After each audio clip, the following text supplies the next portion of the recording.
اللہ کے نام سے شروع کرتا ہوں جو بڑا مہربان نہایت رحم والا ہے۔ اللہ کا قیدی۔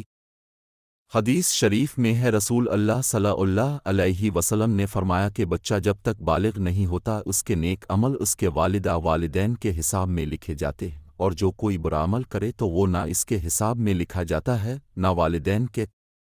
پھر جب وہ بالغ ہو جاتا ہے تو حساب اس کے لیے جاری ہو جاتا ہے، اور دو فرشتے جو اس کے ساتھ رہنے والے ہیں ان کو ختم دے دیا جاتا ہے کہ اس کی حفاظت کریں اور قوت بہم پہنچائیں۔ جب حالت اسلام میں 40 سال کی عمر کو پہنچ جاتا ہے تو اللہ تعالیٰ اس کو 3 قسم کی بیماریوں سے محفوظ کر دیتے ہیں: جنون، جزام اور برس سے۔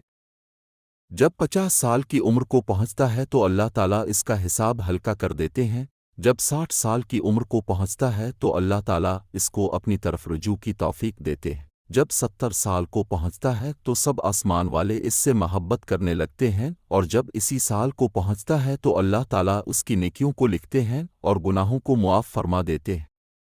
پھر جب 90 سال کی عمر ہو جاتی ہے تو اللہ تعالیٰ اس کے سب گلے پچھلے گناہ معاف فرما دیتے ہیں، اور اس کو اپنے گھر والوں کے معاملے میں شفاعت کرنے کا حق دیتے ہیں، اور اس کی شفاعت قبول فرماتے ہیں، اور اس کا لقب امین اللہ اور اسرا الینفن الرزن یعنی اللہ کا معتمد اور زمین میں اللہ کا قیدی ہو جاتا ہے، کیونکہ اس عمر میں پہنچ کر عموماً انسان کی قوت ختم ہو جاتی ہے، کسی چیز میں لذت نہیں رہتی، قیدی کی طرح عمر گزارتا ہے، اور جب انتہائی عمر کو پہنچ ہے تو اس کے تمام وہ نیک عمل نام اعمال میں برابر لکھے جاتے ہیں جو وہ اپنی صحت وقوت کے